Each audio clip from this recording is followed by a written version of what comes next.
In the novel The Other Wes Moore, One Named Two Fates, Wes Moore takes us on an emotional journey through the lives of two similar yet different individuals, both named Wes Moore.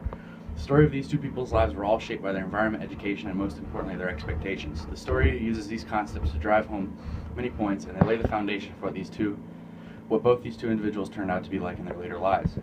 The stories of these two men's lives try to show how our expectations have some sort of supernatural way of determining our future, despite their perhaps very influential environments or educational backgrounds. The reader learns that our expectations can drive us to very good and very bad places. They determine whether or not we will graduate school, go to jail, or even commit very heinous crimes such as murder. However, one is the captain of his or her own fate. Our expectations for ourselves need to take precedence over the expectations others put onto us. Ultimately, throughout the novel The Other Wes Moore, One Named Two Fates, Moore enlightens readers to the very prominent connections between our environment, education, and expectations, and how they all contributed to how each Wes went about their lives as they grew up, along with how we can choose to set our own expectations. Moore creates a very vivid picture of the environments he and his counterpart Wes grew up in. Moore was raised by mainly his mother. He witnessed the tragic death of his father at the very young age of 3, making his mother the primary caregiver and role model. She was very good to Moore and did the best she could with the ability she had. However, they soon had to move out of their poverty-stricken Baltimore neighborhood that they had previously resided. However, his mother did everything she could to keep them in their home, as Moore writes. My mother had been determined to stick it out in the home she bought with her husband, until now. Moore and his family moved in with his grandparents in the Bronx suburb of New York. There, Moore grew up in another drug and gang-ridden environment that he tried to escape from in Baltimore. To describe the Bronx's state when he moved there, Moore writes, with every passing decade that had passed and she'd left the area, things had gotten worse. In 1977, when Jimmy Carter visited the Bronx, he said it looked like a war zone. However, as his age grew, so did his involvement in his environment. As Moore advanced into his teen years, he became friends with many people who were involved in the drug trade and became a graffiti artist. Wes also grew up in poverty, except he grew up in the streets of Baltimore. His father was a drunk who wanted no part in Wes's life, and he only saw him a couple times in his young years. Wes's main father figure, his little brother Tony, was involved in the drug trade from a young age and had gained a serious reputation quickly. Wes idolized his brother and wanted to be just like him. As Wes grew up, he also became heavily involved in his environments as well. Like his brother, he became involved in the drug trade and lived in the Murphy homes, which was considered by some to be the most dangerous projects in all of Baltimore. At times, I consider the environment I grew up in to be similar to both Wes's in different ways. At a very young age, I was living with a single mother. My parents split up when I was about 5. For a while, I rarely saw my father after the divorce. It was quite hostile, and my parents don't get along too well today. During that time, I struggled immensely at school. I simply didn't care. I was a stereotypical angry kid who was mad at the world. I also grew up in a community of poverty, albeit it was not nearly to the extent that Wes grew up in. I live and have always lived on the east side of Barberton, right on the border where our little town turns into the more decrepit and poor realm full of trailer parks and cramped small houses.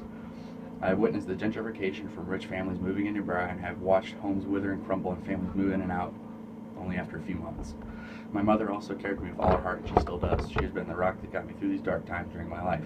Moore and Wes both had the same thing, but my mom acted much more like the mother of Wes rather than doing very drastic things that Moore's mother chose to do. The majority of Moore's education came from when he was shipped off to Valley Forge Military Academy by his mother. Though he struggled at first, Moore grew to love military school. At a young experience level at the school, he was a commander of a large group of students, the youngest ever at the academy. Moore's dedication and attitude towards school was much different than before he arrived at Valley Forge. While still living in the Bronx, Moore was flunking school and was skipping classes regularly. It wasn't until being threatened with military school that a change was elicited, but he didn't take the threat seriously until he was waking up in the hard bunk bed of the barracks. Wes also had an education similar to Moore before Moore went to military school. Wes dropped out of many different schools and couldn't stay enrolled. He was much older than the other kids and was too focused on trying to raise his kid he had with his girlfriend at the time, Alicia. However, that is not where Moore's education ended. Much later in his life, Wes chose to enroll in the Job Corps in the hope of finding legitimate work outside of the illegal drug trade. Moore writes he had 2 babies, mothers, 4 kids, and his own mother to take care of. Wes wanted nothing more than to leave the drug world behind. Despite all of this, none of these things mattered in comparison to their expectations. Our expectations that are set onto us by others have a huge capacity to impact our lives. If we let the line in the sand between others' expectations of us and what we expect of ourselves fade, the two can become indistinguishable, making others' expectations of ourselves our own.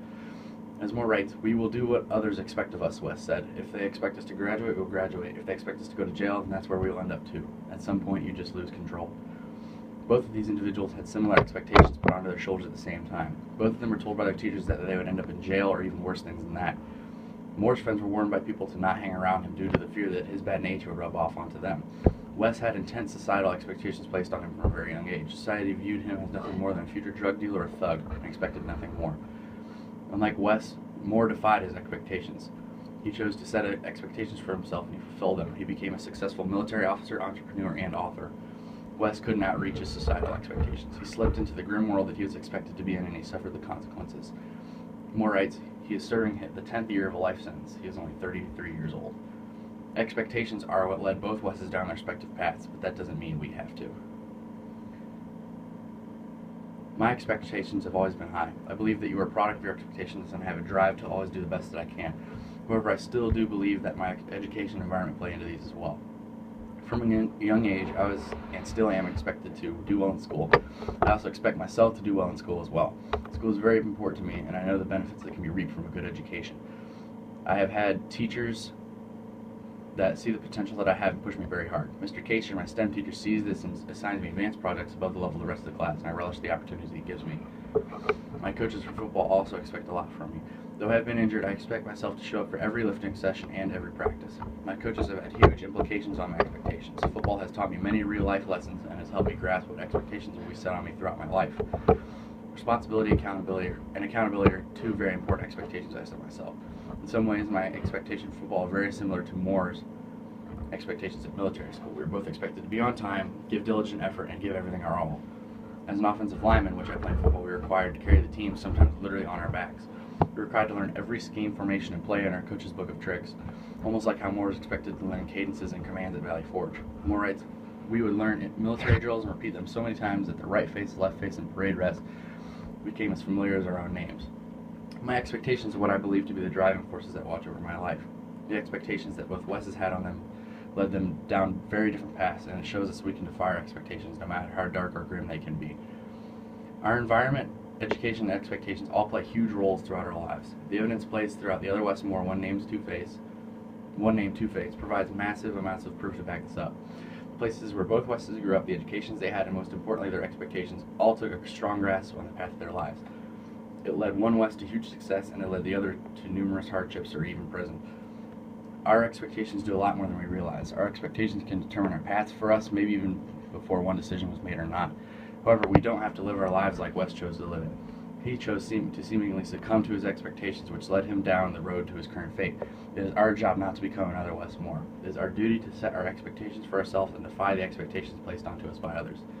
It doesn't matter where we grew up or what our educational backgrounds we have. We are the commanders of our own paths we choose to follow.